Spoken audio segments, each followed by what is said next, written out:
কবিতা আমি আমার মতোই, শশাঙ্ক শেখর চট্টোপাধ্যায়। আবোল তাবোল লিখি না তাই, হই না পাগল কারো কাছে। যে পড়ে ভাই সেই তো বলে, লেখায় কি এক গন্ধ আছে। কেউ বা শোকে, কেউ বা শোকায়, কেউ বা দোষে, কেউ বা খেপায়, কেউ বা পড়ে ছিঁড়েই ফেলে অপ্রিয় সব সত্যি লেখায়।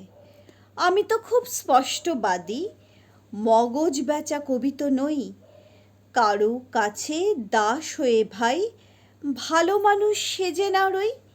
সত্যি কথা লিখি বলেই বন্ধু আমার হাতে গোনা। লোভীগুলোর ধার ঘেঁষি না, ক্ষতি যে চায় কানে শোনা।